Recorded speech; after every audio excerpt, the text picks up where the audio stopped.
Magandang araw po sa ating mga viewers dyan. Kumusta na po kayo? So for today's video, meron po tayong tutorial kung paano magpalit nitong headlight ng ating motor na RS125. Dahil hindi na gumagana yung headlight.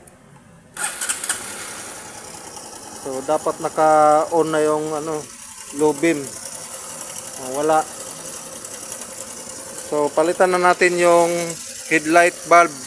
Alisin natin tong buong headlight, yung ulo niya. Ito may tornilyo, tanggalin dito magkabila. Yan. At meron din dito sa ibaba, dalawa. Isa tsaka dalawa. So alisin na natin yan para magpalit na ng headlight bulb.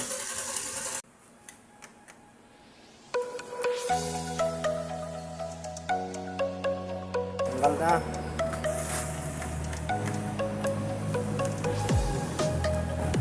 Itang tornilyo.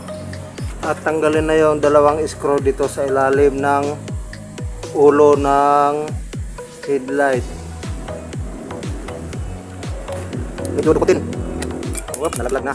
Ito naman isa. Yung tornilyo sa ibaba. So hindi na magkapareha.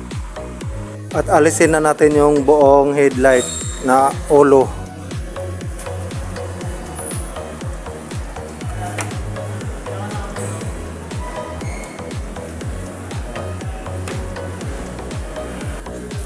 At bunuton lang itong headlight connector socket. Ayan, nabunot na. At alisin itong rubber na takip sa headlight bulb. Jacket dyan lang. So ngayon itong lock iiwas mo lang para ma-release. So itong lock idiin mo lang, diin tapos iatras. Ayan. So na-release na yung lock. Pwede na nating hugutin yung headlight bulb. So ayan oh, putok yung filament mismo. So palitin na talaga. So subukan ko itong brand na Philips. So tignan natin.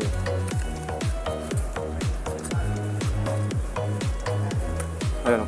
Ito yung luma na pumutok, ito yung bago. Huwag nyong hawakan dito sa pinaka salamin niya kasi yung kamay natin nagmo-moist.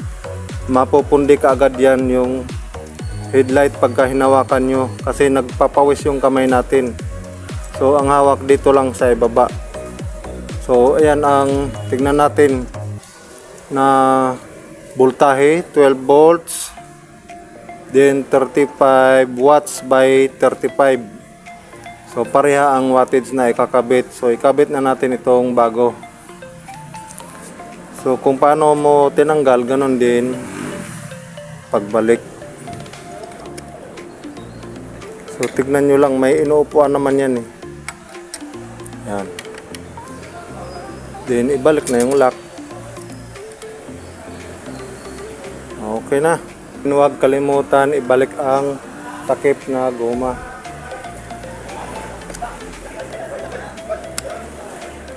Yan, idiin mo lang. So bago mo ikabit itong buong headlight, testingin muna natin. Ibalik natin yung wire connector.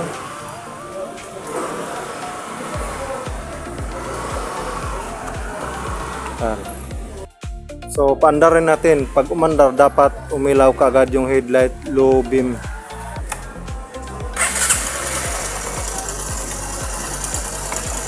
Ayan, buhay na. Low beam yan. Tapos pag i-high beam,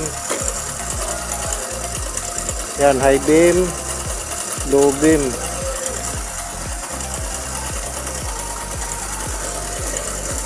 Low beam, high beam.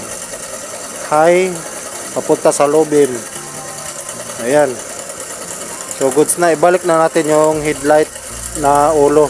Kabit na natin sa motor. So ikabit na ang ulo ng headlight.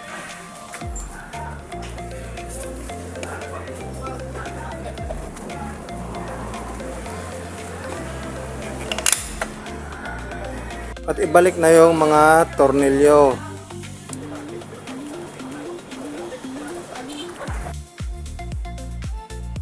At ikabit naman ang mga tornilyo sa ilalim.